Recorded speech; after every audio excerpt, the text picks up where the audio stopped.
Olá, querido amigo, seja bem-vindo a mais um dia da nossa série, a série Fé em Cheque, todos os sábados aqui neste canal aqui no Facebook às 6h30 da tarde.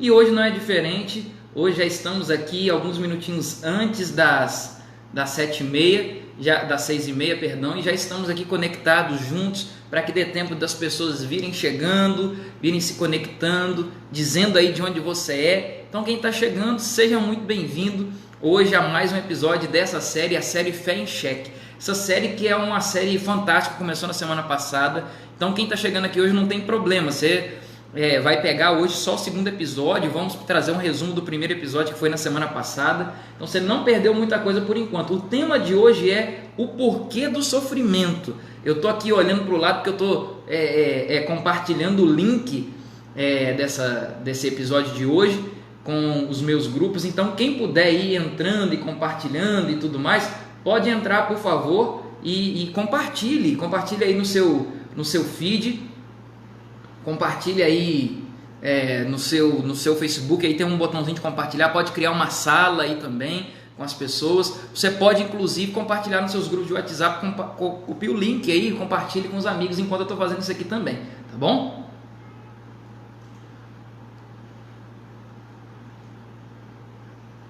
Estou aqui já compartilhando, quero deixar o meu abraço especial para o pessoal aqui da Igreja do Mutirão, do Jatobá, do Água Azul, da comunidade Sentir Mais, tá bom? Esse é um programa especial da comunidade Sentir Mais, mas é um programa que é aberto para todas as pessoas. Você que está chegando aí, seja muito bem-vindo. Como eu já pedi, compartilha esse link com os amigos, deixa aqui no comentário de onde você está assistindo, de onde você é muito importante nós sabermos isso aí também, tá bom? Bom, já estou aqui compartilhando com os amigos, eu espero que você também esteja aí compartilhando. Não sai daí que vamos começar dentro de alguns minutos, começar oficialmente o programa de hoje da série Fé em Cheque, o segundo episódio, onde nós vamos entender hoje o porquê do sofrimento. Essa série, como eu já disse aqui, tem o objetivo de colocar a nossa fé contra a parede, descobrir os porquês em relação à nossa religiosidade, daquilo que a gente crê, daquilo que a gente deixa de crer, enfim, é bem importante nós entendermos isso juntos. Continuar compartilhando aqui, só um instantinho.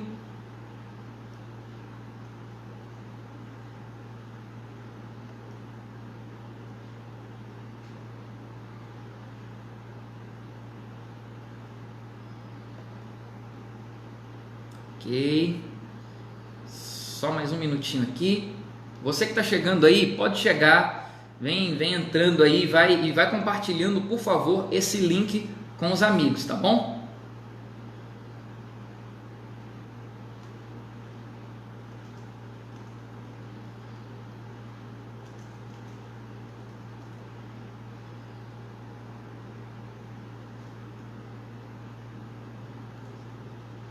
Muito bem, links compartilhados. Deixa eu colocar aqui meu celular um pouquinho para cá, para falar com vocês aqui de frente.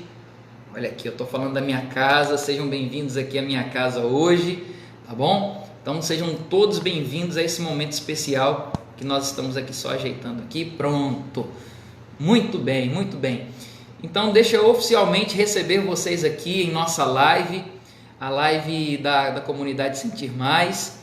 Comunidade Sentir Mais, para quem não conhece, é uma comunidade de fé que pertence à Igreja Adventista do Sétimo Dia, e nós temos um objetivo aqui que é semana após semana proporcionar para você um encontro real e significativo com Deus. Eu espero que hoje, de fato, você tenha esse encontro com o Senhor, que Deus fale com você mais uma vez. Aqui nessa comunidade é o lugar de você sentir mais, tá ok? Sentir mais a presença do Senhor. Deixa eu só ver aqui então um momento de interatividade, deixa eu ver quem já chegou, quem já está com a gente aqui nessa live. Deixa eu ver, Agostinho Neto, feliz sábado amado, lá do Maranhão falando com a gente. Paola Oliveira, Camila Santos, Washington Grangeiro já está aí também, seja bem-vindo, irmão Grangeiro.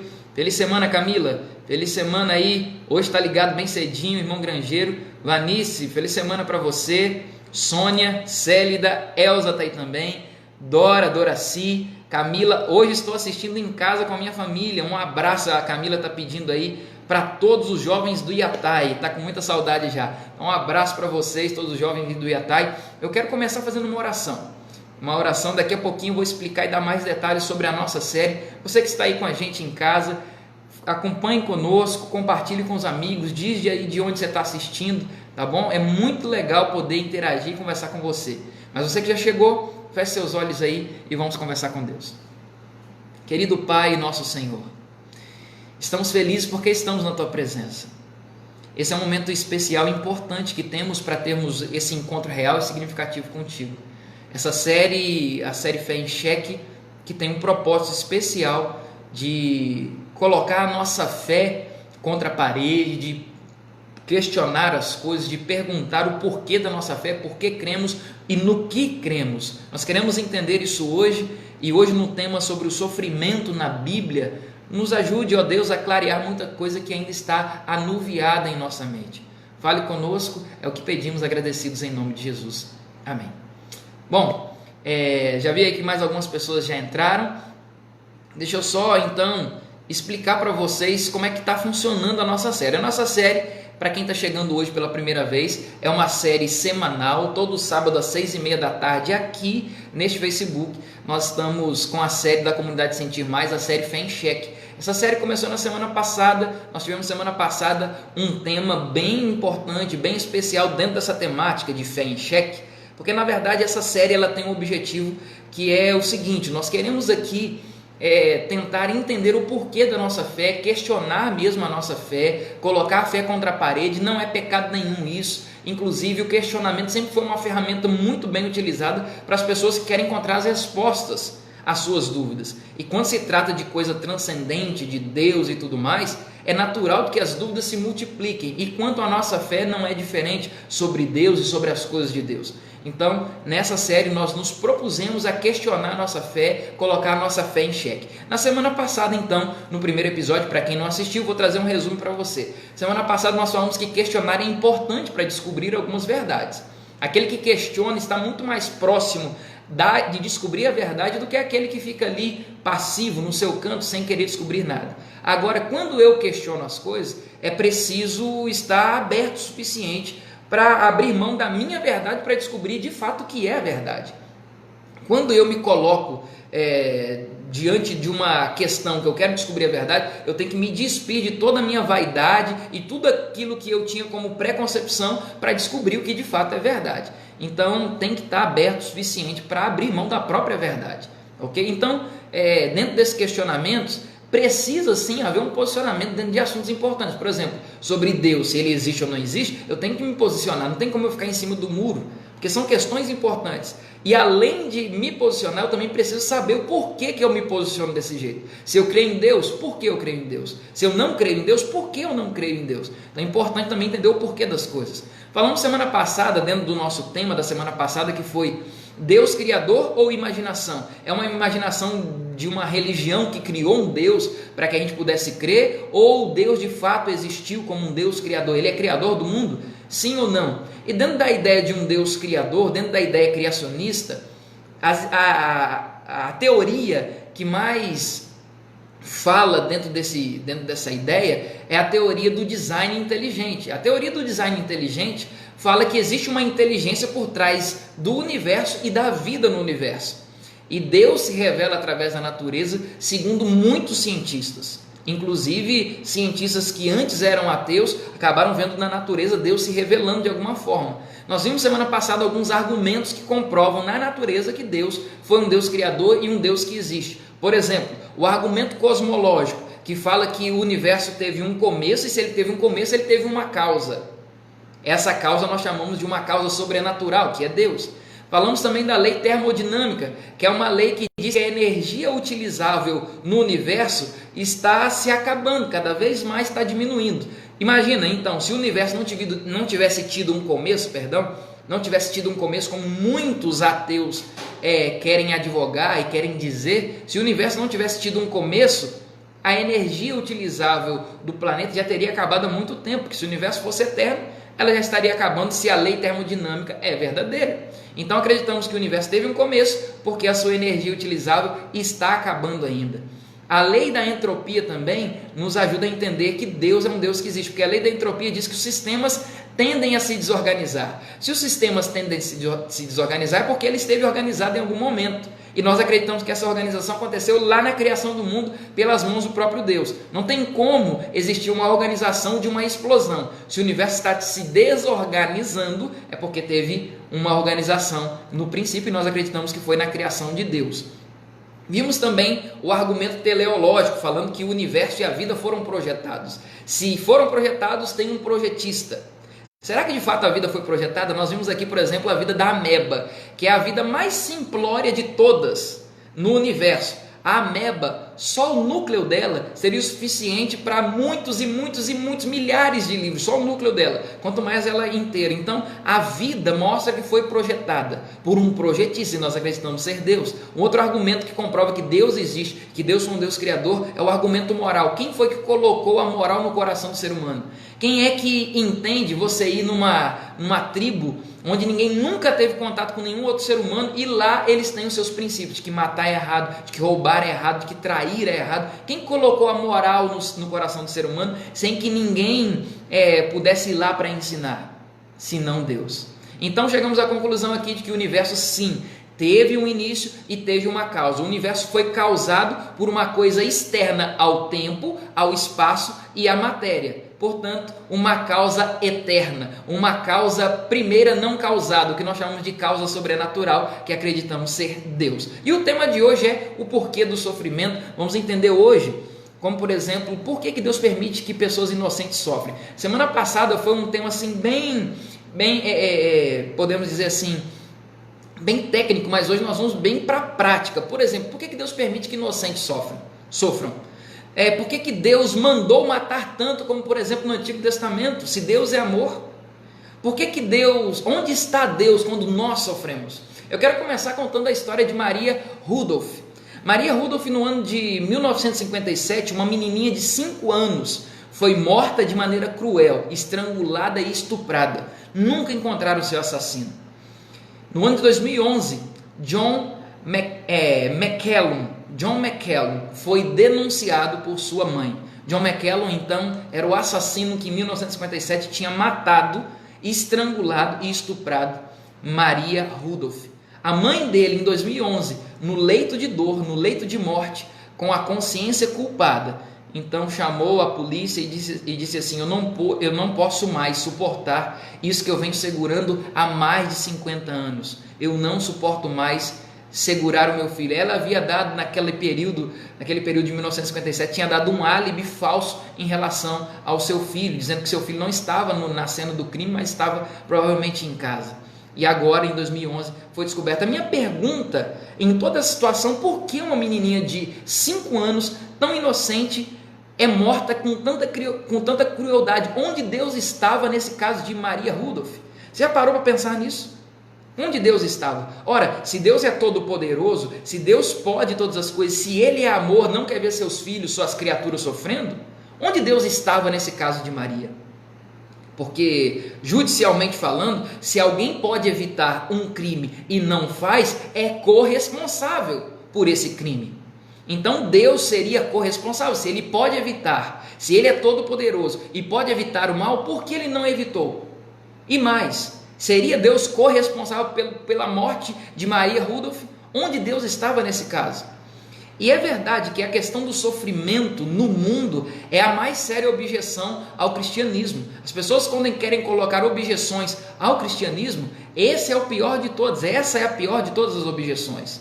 C.S. Lewis, um ex-ateu, escreveu no livro Cristianismo Puro e Simples, ele disse que o problema da dor seria um impasse teológico fundamental e talvez a mais séria objeção à religião cristã. Então a questão do sofrimento é muito séria. Eu não quero aqui hoje simplesmente trazer esse tema à tona, trazer questionamentos, colocar essa questão em xeque do sofrimento no mundo e dizer assim, não, isso é fácil de resolver, isso é tranquilo, que não é. É uma coisa que a mim, eu que sou pastor, 18 anos que sou adventista do sétimo dia, você que está me ouvindo aí provavelmente é cristão, ou quem não é cristão, também é uma coisa que incomoda. Como que você pode olhar na Bíblia Deus mandando matar? Como que você pode colocar dentro da mesma questão um Deus de amor e um Deus que permite sofrimento? É uma coisa que incomoda mesmo. Mas nós vamos aos pouquinhos tentando explicar isso hoje. Não é simples de explicar, repito. Entra nessa questão uma coisa chamada de trilema de Epicuro. Epicuro escreveu um trilema Nós conhecemos mais dilemas, né? Mas aqui eu estou citando e mencionando o trilema de Epicuro, onde ele diz que Deus, em primeiro lugar, é todo-poderoso. Segundo, Deus é amor e pode impedir o mal. Se o mal existe, Epicuro diz, das duas uma, ou Deus não é todo-poderoso e não pode impedir o mal, ou ele não é amor, porque pode impedir o mal e não faz. E aí, olha que trilema aqui. Repetindo, Deus é todo poderoso, concorda comigo, sim ou não? Coloca aí no comentário, sim? Ok, Deus é amor e pode impedir o mal? Sim, também. Agora, o mal existe. Então, se o mal existe, ou Deus não é todo poderoso e não pode impedir o mal, Deus não tem todo esse poder que a gente imagina, ou ele não é amor, porque pode impedir o mal e não faz. E aí? Olha que trilema. Agora tem um detalhe, quando as pessoas questionam sobre o sofrimento no mundo, a gente pode até questionar a bondade de Deus, nunca a sua existência. Isso aqui não é um argumento para comprovar de que Deus não existe. Ora, o fato de existir o mal não nega a existência de Deus, concorda comigo? Bom, geralmente quem usa esse argumento de sofrimento para dizer que Deus não existe, são pessoas que geralmente não moram em lugares de sofrimento. Você vai pegar os principais ateus hoje no mundo, moram na Suíça, na França, na Finlândia, são pessoas que moram em países extremamente educados, ricos, não moram em lugares de sofrimento.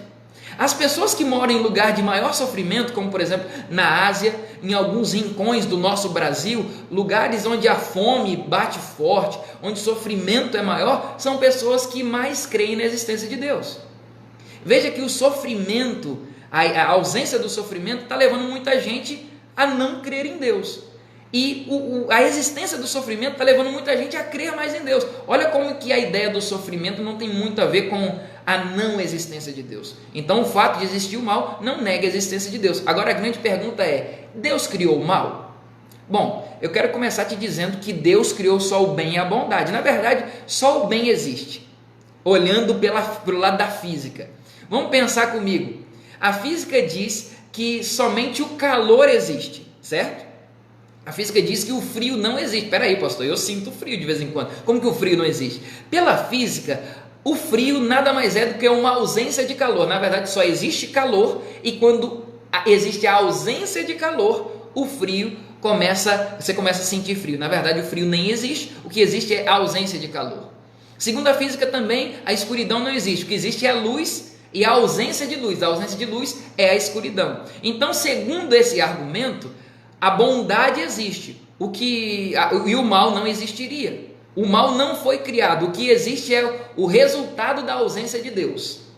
Quanto mais existe a ausência de Deus, quanto mais longe Deus está daquela pessoa ou daquela situação, ali está a maldade, a ausência do bem. Na verdade, Deus não criou o mal. Espera aí, pastor, você está dizendo que o mal não existe? O mal é real, o mal está aí, nós cremos no mal, o mal está aí para quem quiser ver. É verdade, o mal, ele existe, o mal é real. Como eu disse aqui, não são questões simples de serem explicadas. Mas sobre essa questão do sofrimento, de entendermos o porquê do sofrimento, a gente tem que entrar no debate do livre-arbítrio. Afinal de contas, se o mal existe e o mal é uma ausência de Deus, significa que algumas pessoas escolheram não ter Deus na vida. O mal é a ausência do bem ou de bondade. Então as pessoas que escolheram estar longe do bem, estar longe de Deus, passam a ter e ver a maldade mais de perto, ok? Agora, existe mesmo essa questão de escolha, de livre-arbítrio? Segundo algumas denominações, eu não quero nem entrar nesse mérito, mas algumas denominações evangélicas e cristãs creem que não existe livre-arbítrio. Alguns dizem que nós somos predestinados, Deus escolhe alguns para a salvação e outros para a perdição.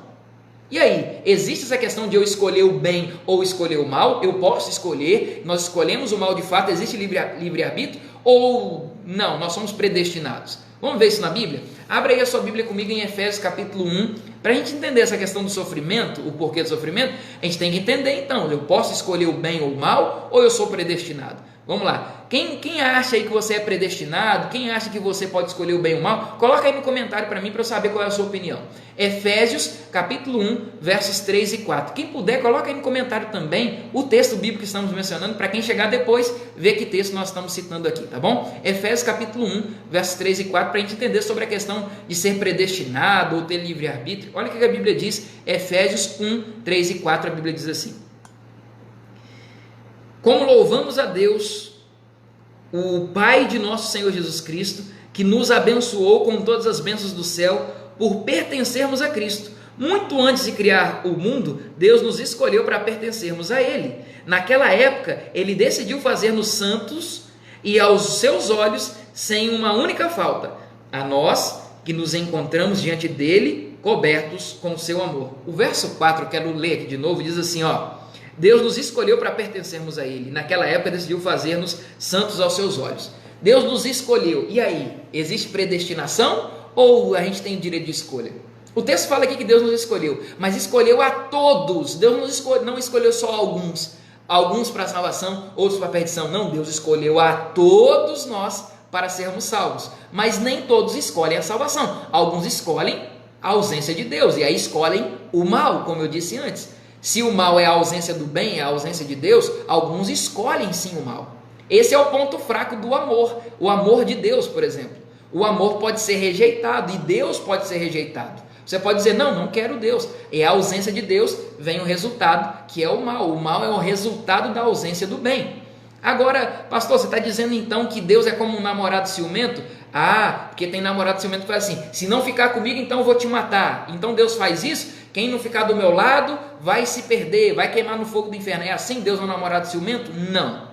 Deus é como uma água dizendo para o peixe. Claro que eu estou falando uma linguagem bem figurativa aqui para que você entenda. Mas é como a água dizendo assim para o peixe, olha, se você ficar em mim, você continua vivo. Mas se sair de mim, você vai acabar morrendo, não tem jeito. É a lei natural, longe de mim não tem vida. Não é como um namorado ciumento dizendo assim, quem ficar comigo vai viver, quem se afastar de mim vai morrer. Não é isso. É Deus dizendo, sem mim não tem vida. É como a água dizendo isso para o peixe. Deu para compreender? Pastor, e o Deus do Antigo Testamento? Aquele Deus que chega e fala assim, mata todo mundo, mata criança de peito, mata mulher, mata quem tiver na frente, até animais, mata todo mundo. Como que explica isso? Olha essas palavras aqui. De um grande escritor desse século, um escritor atual. O nome dele é Richard Dawkins, um grande ateu, famoso ateu. Já ouviu falar de Richard Dawkins? Se já ouviu, coloca aí no comentário. Richard Dawkins, ele escreveu o livro Deus, um Delírio. Olha o nome do livro, Deus, um Delírio. Olha o que ele escreveu nesse livro. Ele disse que Deus, a figura de Deus no Antigo Testamento é um ser desagradável, ciumento, orgulhoso, sede de sangue, desejo de limpeza racial, machista, homofóbico, infanticida, genocida, megalomaníaco, caprichoso e um Deus fanfarrão. É pesado, né? Pesado, até porque a gente precisa ser honesto quando olha para alguns relatos do Antigo Testamento e vê Deus mandando mata todo mundo, Deus permitindo muitas mortes. Como é que a gente pode ver a questão do sofrimento, um Deus que diz que é amor, permitir tanta morte? E aí, como que a gente pode coadunar as duas coisas? Em 1966, um sociólogo fez uma pesquisa com crianças de 8 a 14 anos. E ele mostrou a história de Josué invadindo Canaã e matando todo mundo que estava na frente. O sociólogo mostrou isso para essas crianças de 8 a 14 anos. Isso lá em 1966, muito tempo atrás. Mas o tempo não importa, não difere muita coisa. Ele perguntou assim, o que vocês acham dessa história de Josué aqui? Ele estava certo ou estava errado? 2/3 das crianças, ou seja, uma quantidade bem boa das crianças, 66% das crianças, disseram que Josué estava certo, porque ele estava seguindo uma ordem de Deus. Logo depois, o mesmo sociólogo mostrou a mesma história, só que mudou o nome. Não era mais Josué, era o general cruel daquela época, o general chinês, general Lin. Aí falaram assim, general Lin entrou lá e matou todo mundo e tal. E agora, o general Lin estava certo? Somente 7% das crianças disseram que ele estava certo. Ora, então quer dizer que matar em nome de Deus está certo, porque está obedecendo a Deus, e agora quando é um outro general que não é em nome de Deus, está certo? Pode? Como que a gente pode entender um Deus lá de João que diz que Deus é amor? Como que Deus é amor que manda matar todo mundo e ordena matar todo mundo? A gente viu o que Richard Dawkins falou sobre o Deus do Antigo Testamento, que é ciumento, que é genocida, que é homofóbico, machista, megalomaníaco, caprichoso, fanfarrão. Acontece que, certa vez, um autor, Rodney Stark, no livro No que os Americanos Realmente Acreditam, na página 120, ele disse assim, aprender de questões importantes para a teologia com Dawkins é como querer aprender da história medieval com quem leu Robin Hood. Não tem como. O Richard Dawkins tem uma visão completamente distorcida sobre Deus. A gente precisa entender algumas coisas nessa questão do Antigo Testamento, do sofrimento que Deus manda, que Deus ordena ou permite lá no Antigo Testamento. A primeira coisa que a gente precisa entender é que existe uma diferença entre prescrição e descrição. Quando a gente vê alguns casos de mortes no Antigo Testamento, significa que Deus está descrevendo ou passando para o povo dizendo assim: vocês podem matar, tá aí, gente, ó, tá na Bíblia, então vocês podem matar. Não, não é isso, podem matar em nome de Deus. Ali é uma descrição, não uma prescrição. Consegue compreender? Outra coisa que a gente precisa compreender é a cronologia, é a questão dos tempos bíblicos. Nós não estamos falando de uma cultura brasileira, paraense, para quem está me acompanhando aqui do Pará. Não, nós estamos falando de uma cultura lá dos tempos de Abraão. Nós estamos falando da cultura lá dos tempos de Moisés. Então tem que entender aquela cultura, tem que estar dentro daquela cultura para entender o que o Antigo Testamento está falando aqui. Então não adianta, por exemplo, você querer comparar a escravidão no Brasil com a escravidão do povo de Israel. A escravidão, por exemplo, do povo de Israel só podia ser escravo durante 6 anos. No 7º ano tinha que ser liberado o escravo e ainda dar uma quantia em dinheiro, animais, para ele recomeçar a vida depois da escravidão. Então não dá para comparar o que a Bíblia fala com a nossa cultura de hoje. A nossa visão de hoje é bem diferente. Inclusive, por falar em cultura, me permitam aqui agora, eu não vou fugir do assunto do sofrimento, mas me permitam uma digressão aqui agora. Vou fazer uma digressão para a gente entender o que é a cultura, para então a gente entender a cultura dos tempos bíblicos. Primeiro, para a gente ir de encontro a essa cultura, é preciso entender a cultura daquela época, dos tempos bíblicos, para a gente entender os textos do Antigo Testamento. Nietzsche, que foi o homem que disse que Deus morreu, lembra dele? Nietzsche disse uma frase muito verdadeira: nada aprisiona mais o homem do que as suas convicções. Não adianta eu ir com as minhas convicções para ler os textos do Antigo Testamento e pensar: oh, Deus é machista, homofóbico, um fanfarrão. Isso são as minhas convicções, e nada aprisiona mais o homem do que as suas próprias convicções. Edward Taylor chegou a dizer certa vez que cultura, definindo cultura, ele disse que cultura é todo o complexo que inclui conhecimento, artes, crença, moral, a lei, os costumes e todos os hábitos e aptidões adquiridos pelo homem como membro daquela sociedade. Então tudo isso aí engloba a cultura. Eu vou trazer para você, por exemplo, alguns valores de culturas que para nós são valores extremamente estranhos, mas que são culturais em cada lugar no mundo. O mundo, a gente precisa entender, o mundo, principalmente do tempo bíblico, não é um mundo brasileiro, um mundo paraense, um mundo mineiro, um mundo santareno, um mundo altamirense. Não é a mesma cultura da nossa. E a gente precisa aprender a relativizar nossa própria cultura para conhecer novas culturas. Espera aí, a minha cultura não é a única cultura certa. Por exemplo, você sabia que a tribo Dani, em Papua Nova Guiné, as viúvas, para mostrar sinal de tristeza pela morte do seu marido, a cada ano, naquela data da morte do marido, ela vai cortando o dedo. Cada ano ela vai cortar ou um pedaço do dedo, ou um dedo inteiro. Você sabia disso?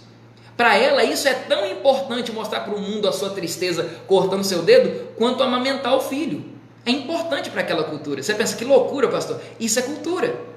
Outra coisa, um outro exemplo. Em Portugal, as viúvas usam lenços. Em muitos lugares, as mulheres ficam de preto depois que entram no período da viuvez.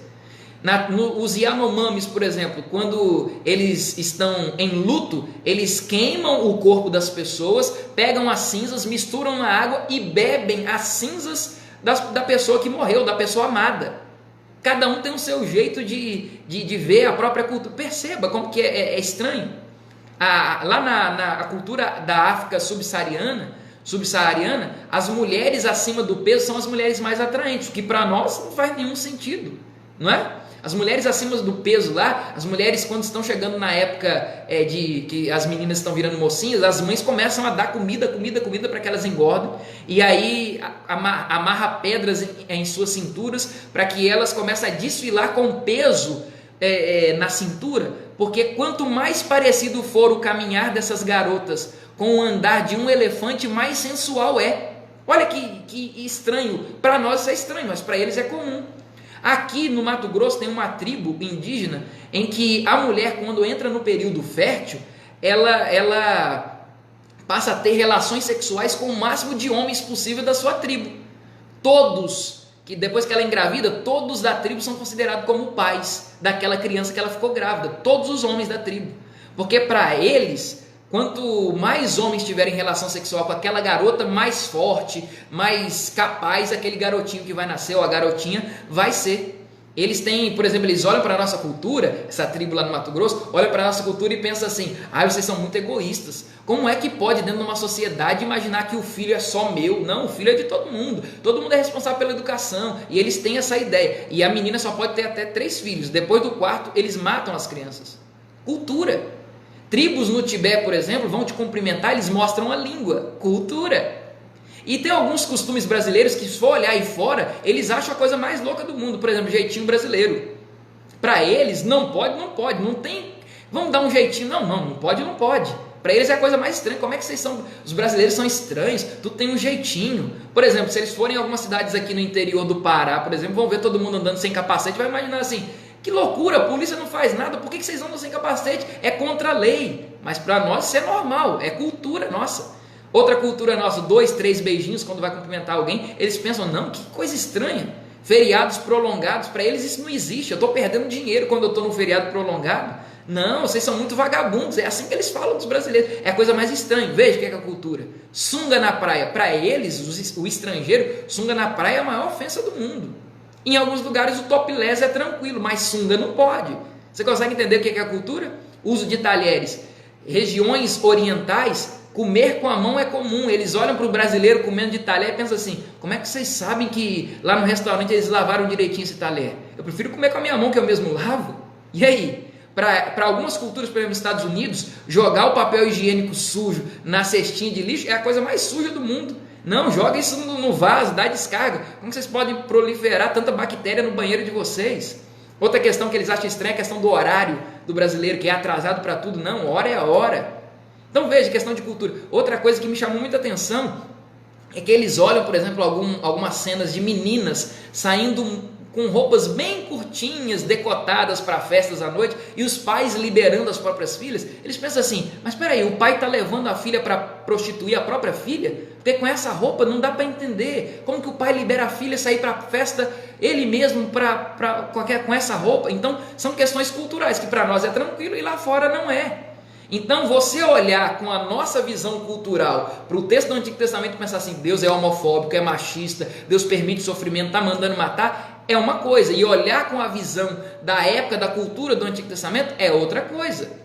Então você percebe, quando o erro ele é sistêmico, é difícil de tirar.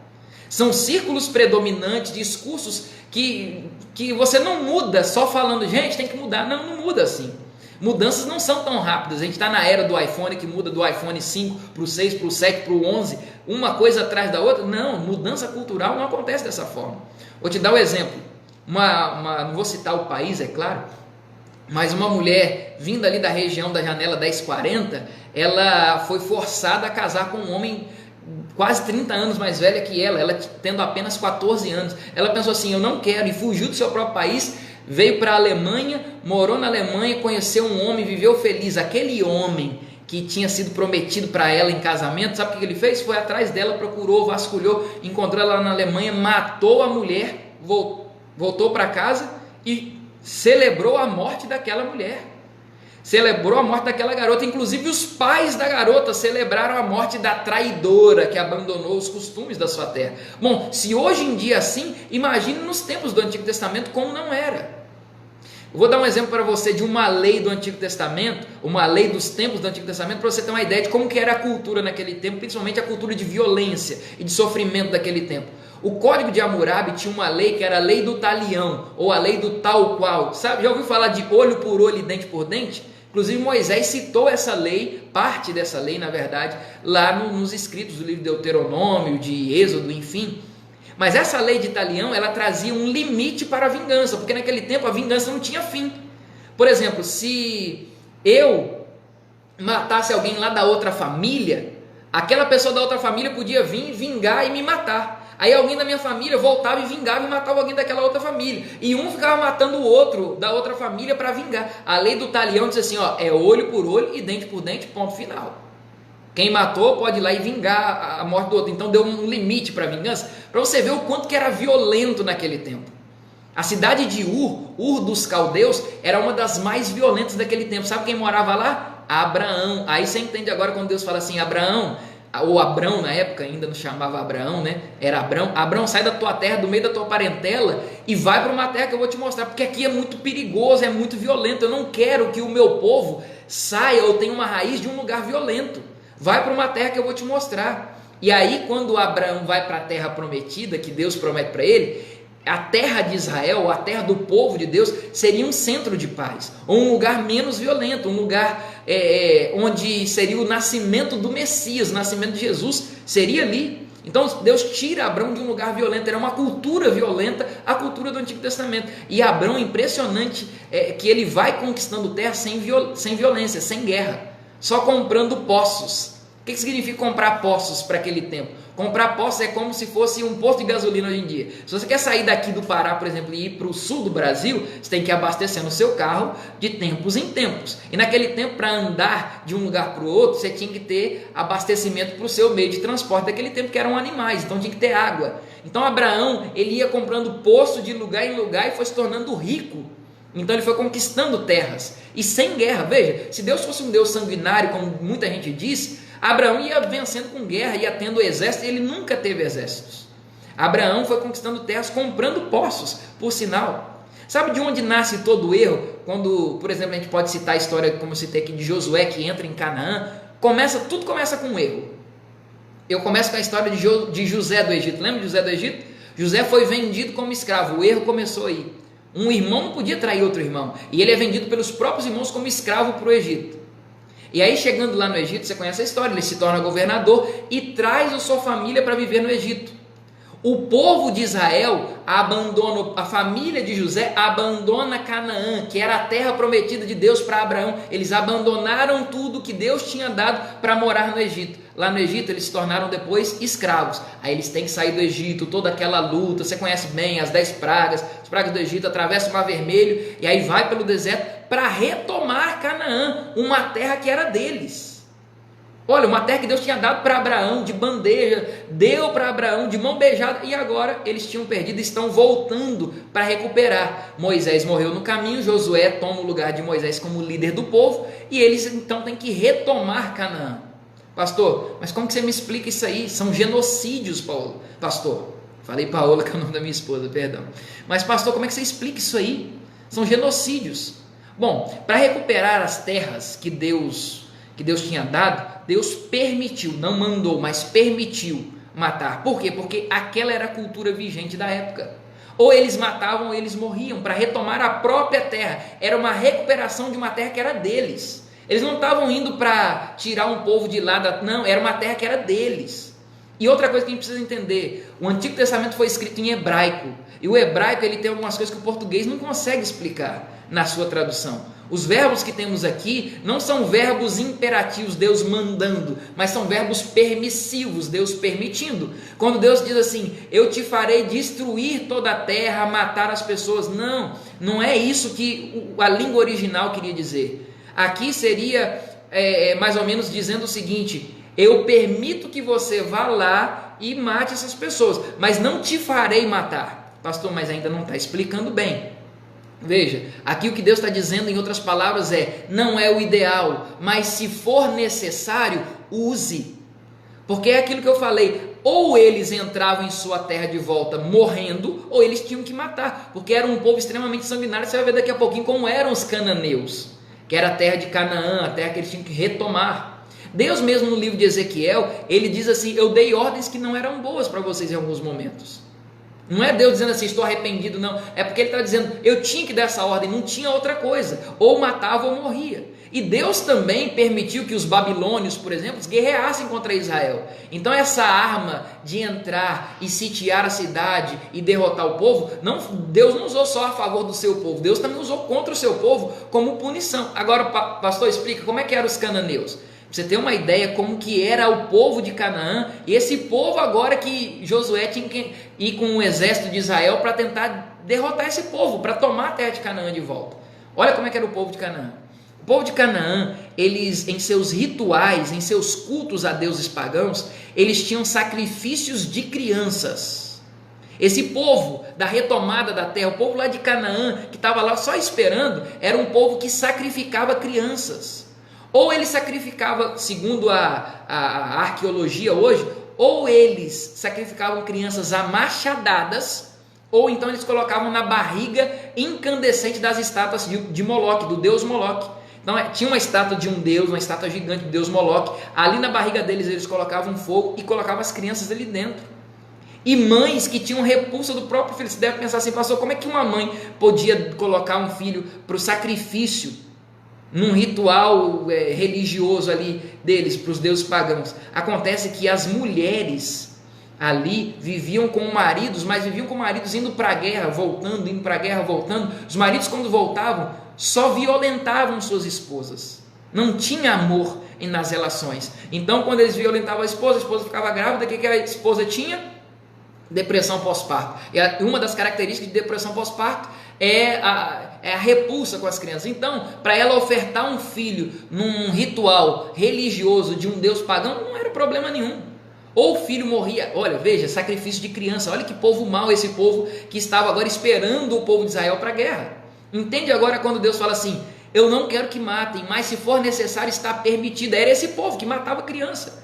Eles tinham também orgias ritualísticas com adolescentes. Meninas adolescentes eram violentadas. Incesto acontecia em plena luz do dia. Filho com mãe, com tio, com prima, com irmão, com irmã, era comum. Bestialismo em Canaã era sancionado por lei. Olha, com certos animais vocês não podem não, mas com outros animais vocês podem. Veja só. Necrofilia, que é a relação sexual com cadáveres, é que acontecia em Canaã. Albright, que é um grande historiador, chegou a dizer, Israel fez um favor ao mundo. Seria um mundo muito mais violento se o povo de Canaã não tivesse sido destruído ali naquele tempo. Pastor, e o não matarás? Está lá no mandamento. Deus manda não matar. Como é que agora ele mesmo mandou matar? Primeiro a gente viu que Deus não mandou matar, ele permitiu. Se for necessário, mate, não vai ter como fazer. Esse povo vai matar vocês se vocês não os matarem. Acontece que o mandamento não matarás também não é tão bem traduzido. Talvez a melhor tradução seria não assassinarás. E tem diferença de não matarás e não assassinarás? Tem. O matar, para a tradução mais correta, matar é, por exemplo, matar uma barata e tudo mais. Isso é matar. E assassinar, o que é? Assassinar é morte covarde por traição, com dolo, com intenção, com planejamento. Isso é o que o mandamento queria dizer quando diz não matarás, não assassinarás, não planejar a morte de outro. E Deus aqui agora está dizendo, olha, eu não queria que isso acontecesse, mas se for necessário, se eles entrarem com retaliação, não vai ter outro jeito. Veja, e Deus não foi de uma hora para outra, chegou lá e disse assim, olha, mata todo mundo, e não. Foram 400 anos que Deus deu para esse povo de misericórdia. 400 anos antes, Deus já tinha falado, gente, olha, é melhor vocês mudarem, converterem. 400 anos de misericórdia. Chegou uma hora que Deus falou assim, não tem mais como fazer nada. Vocês têm que tomar a terra de volta. E se eles não mudaram, eu acho que eles não vão receber vocês muito bem lá. Você pode ver essa questão dos 400 anos de misericórdia para o povo de Canaã em Gênesis 15, 16. É como se fosse uma laranja podre que podia infectar todas as outras e tornar todas as outras podres também. Se o povo de Canaã simplesmente recebesse ali o povo de Israel tranquilamente e começasse a casar um com o outro, imagina a bagunça que ia se dar no plano que Deus tinha para o povo dele. Uma outra passagem, eu acho que essa vale a pena ler, falando sobre o que Deus dizia antes de entrar em guerra com o povo. Deus dizia o seguinte, Deuteronômio 20, pode anotar alguém por favor aí no comentário, Deuteronômio 20 verso 10, Deuteronômio 20 verso 10, está lá no iniciozinho da Bíblia, livro de Deuteronômio capítulo 20 verso 10, Deus disse que tinha que ter uma proposta de paz antes de entrar em guerra. Olha só, Deuteronômio 20 verso 10 diz assim, quando marcharem contra alguma cidade, primeiro façam uma proposta de paz. Não é para entrar logo assim não, peraí, faz uma proposta de paz, se eles toparem, beleza, se não, aí não tem mais o que fazer. Veja, Deus não deu uma ordem, ou vocês se convertem ou vocês matam, não, Deus tinha dado uma oportunidade 400 anos antes. Não era uma questão étnica, não, vamos matar esse povo que é uma raça que não é boa, não era uma questão só de tomada de terra, vamos tomar a terra deles de volta, não, era só uma questão de pecado, o pecado deles precisava ser punido, eles matavam crianças, colocavam adolescentes para serem violentados e várias outras atrocidades que eu mencionei aqui. Então nós chegamos a algumas conclusões. Primeiro, não era o ideal de Deus matar tanta gente. Segundo, não foi genocídio. Eles tiveram que matar para se defender. e outras eram povos animalescos no trato de uma pessoa com a outra. A gente viu aqui. E Deus executou o juízo contra nações perversas. E essa foi uma delas. Um povo que já não estava mais tendo como suportar 400 anos de misericórdia. Acontece quando a gente olha para todo esse panorama, a nossa ideia de castigo é muito diferente da ideia de castigo daquele tempo. Então, se aquele tempo era um tempo muito violento, a Deus usar de violência parece ser uma atrocidade, mas não era uma atrocidade para aquela cultura, para aquele tempo, é o que eu mencionei. A nossa ideia de castigo sofreu muitas mudanças semânticas muito fortes conforme o tempo foi passando. E isso se deve às ideias de paternalismo que nós temos hoje em dia. Porque a gente pensa que se Deus é pai, Deus tem que amar, não, porque hoje em dia, qual é a nossa ideia de paternalismo? Pode tudo, o filho pode tudo, a gente não pode ter nada contra o filho, tem que ser uma liberdade sem limites, o que importa é o filho ser feliz. Tem gente que pensa que com Deus é do mesmo jeito. Não, o que importa é ser feliz, pastor. Deus não fala nada contra mim, Deus não vai impor nenhuma regra contra mim, e não é assim. Isso é a prova de que o paternalismo mudou demais, que hoje os professores sabem muito bem das dificuldades desse tipo de educação que os pais têm dado. Não é? Você que é professor, pode colocar aí, pastor, é verdade. E hoje tem muito pai vendo o aperto que o professor passa durante essa pandemia agora. Porque a educação é um paternalismo muito liberal. Então a ideia de castigo mudou demais. Deus, às vezes, parece que Deus precisa se adequar à minha cultura do que eu acho certo quanto à forma de lidar com os filhos. E não é. Deus tem um jeito correto, quem tem um jeito errado sou eu. Às vezes a gente pensa que a nossa cultura é uma cultura totalitária, que a gente acha que a nossa é a única detentora da verdade, e não é. Não é. Entenda uma coisa, Deus te ama, Ele deseja te salvar. Agora, Deus não vai te levar para o céu se você não quiser, são escolhas. E o sofrimento muitas vezes são resultados das nossas escolhas. A ausência da bondade é a maldade. Não é à toa que a Bíblia lá em Apocalipse diz assim: Ele repreende e disciplina, castiga aqueles que Ele ama. Um pai que ama, ele vai castigar o seu filho. Agora, sobre a palavra castigo, não entenda mal, eu não estou falando do castigo que a gente entende hoje. Como eu disse, a palavra castigo mudou demais.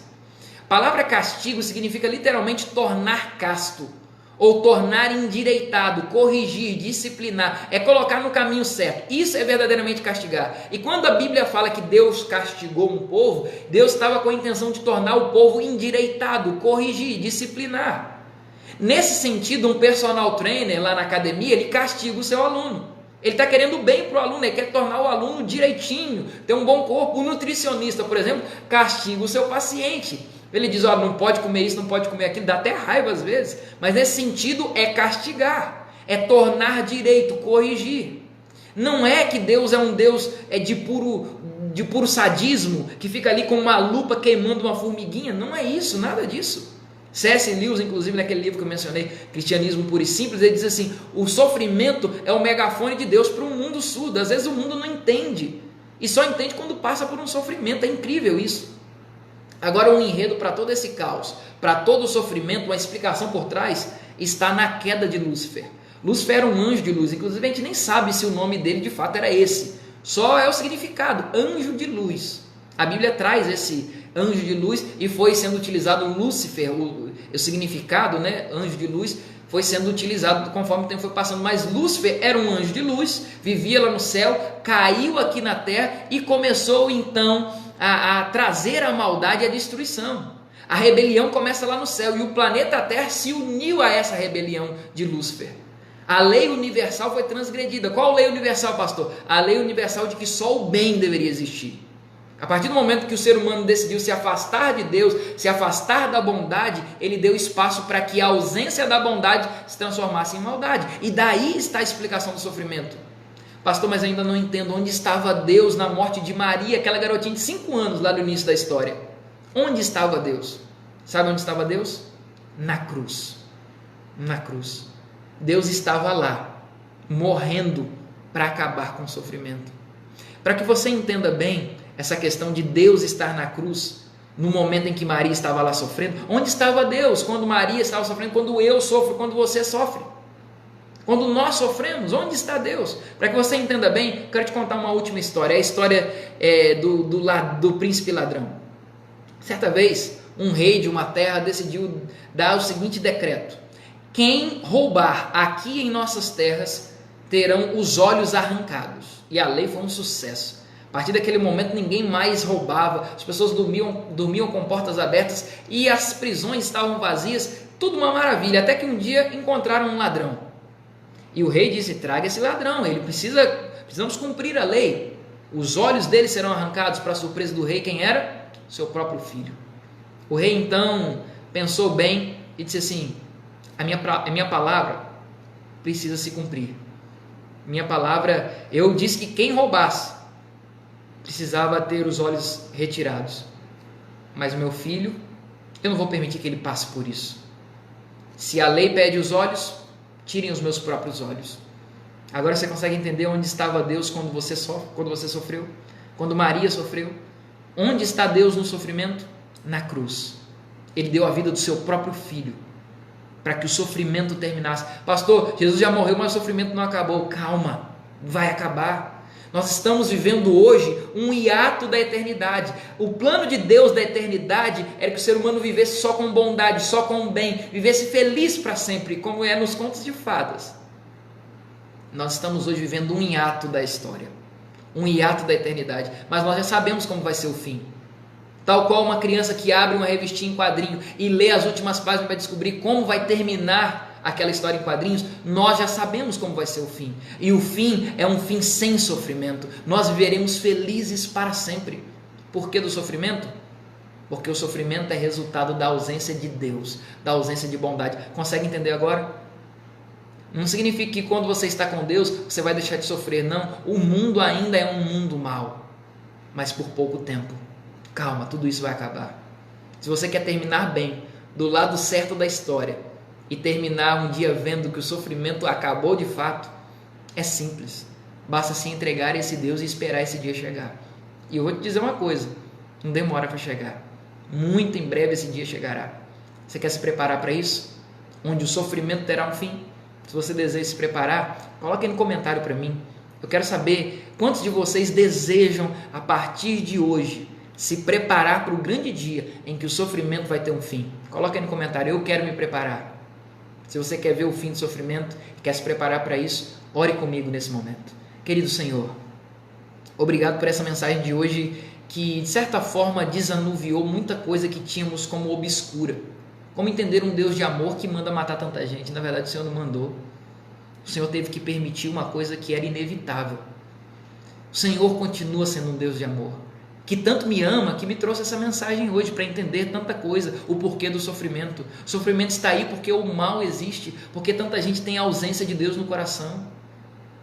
Lúcifer caiu aqui neste mundo e a rebelião, o planeta Terra comprou essa rebelião para si também. Nós compramos. Cada vez que caímos em pecado, eu compro essa rebelião, eu confesso isso, Senhor. Eu também erro muitas vezes. Mas obrigado porque quando eu sofro, Jesus está onde? Na cruz. O teu filho se entregou para pagar o preço do fim do sofrimento. Estamos ainda vivendo num período de sofrimento, mas o sofrimento vai ter fim. Me prepara para isso. Prepara essa pessoa que ora comigo também para esse momento. É o que pedimos agradecidos em nome de Jesus. Amém. Amém, amém, amém. Pois bem, gente, que legal hoje estar aqui com vocês. Eu vou confessar uma coisa para vocês. Posso confessar uma coisa para vocês? Ou não? Sim ou não? Deixa eu confessar uma coisa para vocês, gente. Hoje, nesse nosso episódio, o segundo episódio dessa série, foi um episódio assim que de fato me deu muito trabalho, porque é uma coisa que a mim me incomoda. Como eu falei no começo do episódio, é uma coisa que incomoda demais. Como que eu posso coadunar um Deus de amor, mas um Deus que na Bíblia tem, você vê que manda matar tanta gente? E hoje eu pude entender. E aí eu fui pesquisar sobre esse tema. Eu tive que ouvir 2 sermões, eu tive que estudar no livro O Ceticismo da Fé, que inclusive eu recomendo para você ler, O Ceticismo da Fé, do Dr. Rodrigo Silva, da editora Ágape. O Ceticismo da Fé é o nome desse livro.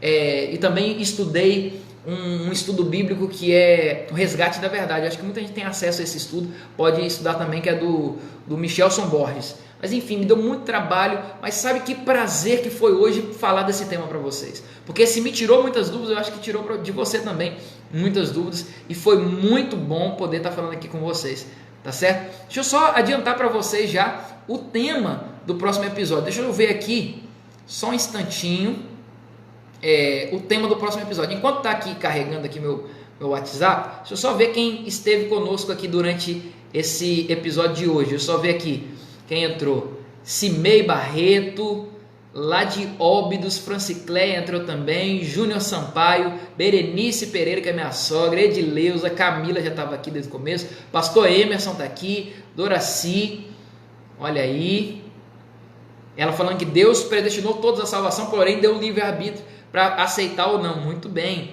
Rodrigo Silva, não é o doutor Rodrigo Silva, né? É outro Rodrigo, dizendo, estamos com saudade. Célida lá de Itaituba, Isabel Santos, olha lá, a Edileuza está dizendo, é verdade, pastor, sendo professor de crianças de maternal, a gente já sente dificuldade, imagina depois. Darcy, boa noite, pastor João Vitor, boa noite, seu Darcy, lá de Santarém. Deixa eu ver quem mais, Sônia Ferreira, dizendo eu quero me preparar, Sérgio Oliveira, que é um tio meu também, eu e minha família, nós queremos nos preparar. Amém, que legal ver todos vocês aqui. Deixa eu já adiantar, semana que vem às 6h30 nós vamos ter mais um episódio dessa série, ok? Vamos ter mais um episódio dessa série e o tema da semana que vem é: Jesus de fato existiu? Será que teve um Jesus histórico ou Jesus foi só uma lenda que inventaram aí? Nós vamos tentar trazer aqui, colocar essa questão em xeque na semana que vem, para tentar entender se Jesus de fato existiu historicamente. Há comprovações históricas da existência de Cristo? Vamos ver isso aqui semana que vem. Você não perde, 6h30, tá bom? Semana que vem, aqui no próximo sábado. Lembrando que a gente tem uma série amanhã à noite também, às 8 horas da noite. Posso te esperar aqui também? Amanhã às 8 horas, série Vírus do Pecado, terceiro episódio. Quarta-feira tem a série sobre o livro Ouso Pedir Mais. Sábado de manhã às 9h30, a série Aprendi na Quarentena. E aqui às 6h30 da tarde, no sábado, a série Fé em Xeque. Semana que vem, Jesus de fato existiu? Semana que vem é esse o nosso tema, tá bom? Foi um prazer estar aqui com vocês. Foi muito bom poder compartilhar dessas ideias com vocês. Tô vendo aqui Lídia Marques. Lidinha, foi bom ter você aqui com a gente, tá bom? Chegou no finalzinho, mas deu para tá dizendo que aprendeu demais. Lidinha, depois vai ficar disponível aqui no meu Facebook esse vídeo. Se quiser acompanhar desde o início, pode acompanhar também. Eu acho que foi muito bom nós aprendermos juntos mesmo. Eu aprendi demais preparando essa mensagem de hoje. Bom, uma feliz semana para você. Deus te abençoe. Semana que vem a gente vai estar junto mais uma vez às 6h30 com a série Fé em Xeque. Um grande abraço e uma boa semana a todos.